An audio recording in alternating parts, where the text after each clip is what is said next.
Good morning. I was sick all last week. I did pretty good Christmas week and then New Year's week. Well, actually I think it was the day after Christmas is when I got sick. Yeah. So I came here twice, and it was that second day, the day after Christmas, that I got a sore throat. So anyway, I was sick for a week and a half, so not a good start to the fabulous new year. Anyway, praise God, we made it here today. Today is the 5th, and we are in Acts chapter 22. So last time it was a big lead up. Everybody was like, "Don't do it, Paul. Don't go out there. They've set a trap for you. The Empire's watching every way you go. Don't do it." And Paul was like, "I don't listen to any of you goody two-shoes. I'm going in there." And he did. So he went in there, and some imperial soldier was like, "There he is. Get him, man." And they got him, and now he's in the prison complex, and there's a guy that's actually listening to him, and he's like, "All right, make a speech, quick." Paul's like, "All right, I'll make my speech." So anyway, that's where we're at. What was the last note? The people. Rank humanism. Meaning your own crew. 28. Crying out, "Men of Israel, help. This is the man that teacheth all men everywhere against the people and the law." So the crowd stirs up. A bunch of communist hired liberals probably get paid, 80 grand to show up to do a BLM demonstration.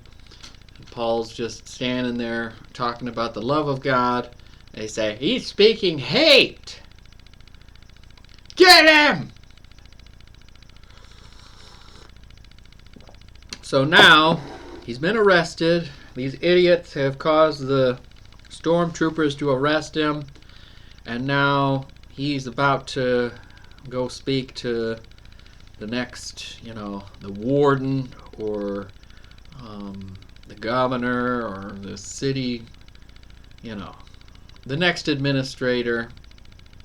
And this chief captain lets him speak for a minute while he's on his way to get,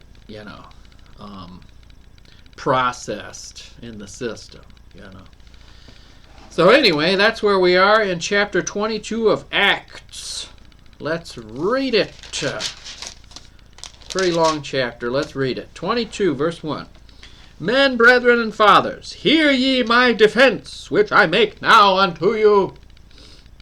And when they heard that he spake in the Hebrew tongue to them, they kept the more silence. And he saith, "I am verily a man which am a Jew, born in Tarsus, a city in Cilicia, yet brought up in this city at the feet of Gamaliel, and taught according to the perfect manner of the law of the fathers, and was zealous toward God, as ye all are this day.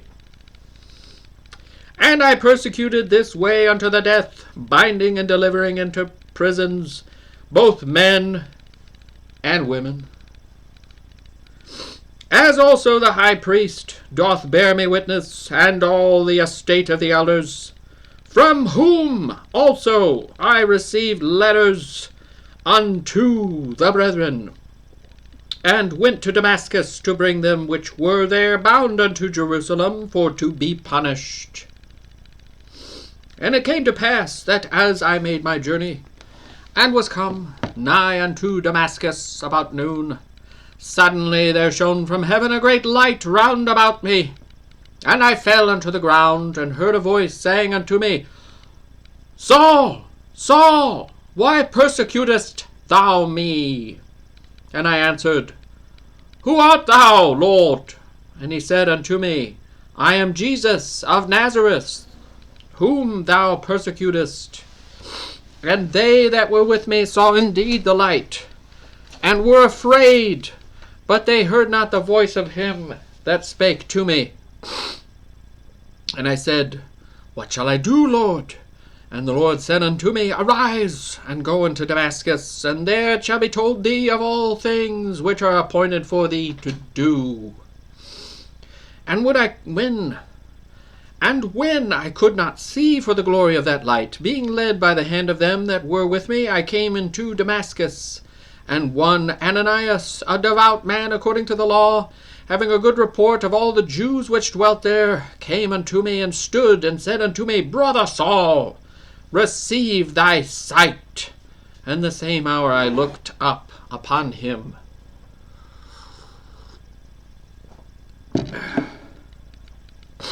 And he said, The God of our fathers hath chosen thee, that thou shouldest know his will, and see that just one, and shouldest hear the voice of his mouth. For thou shalt be his witness unto all men of what thou hast seen and heard. And now, why tarriest thou? Arise and be baptized, and wash away thy sins, calling on the name of the Lord.